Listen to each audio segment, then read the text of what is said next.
In this video, I'm going to show you how to make iPhone screen stop turning off. So, most times your iPhone screen will turn off after about 5 seconds or a minute, whether you press the side button or not. So your iPhone screen will turn off itself automatically. In this video, I'm going to show you how to make iPhone screen stop turning off. This depends on the settings that your iPhone is set to. So if your iPhone is set to 5 seconds to turn off the iPhone screen will turn off itself automatically. So in this video, I'm going to show you how to stop the iPhone screen turning off itself. So the first thing you want to do is go to your iPhone settings.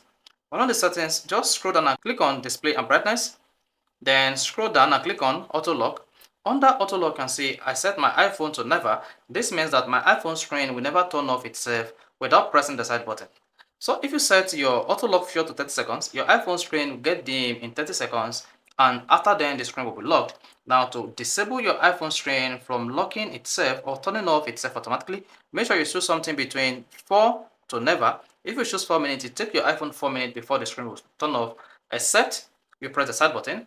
And if you choose never, your iPhone screen will remain active until you press the start button to turn off the iPhone screen. So this is how you can easily make your iPhone screen never to turn off on your device. So if this is helpful, if you want to hit the like button, don't forget to subscribe to the channel for more quality videos just like this.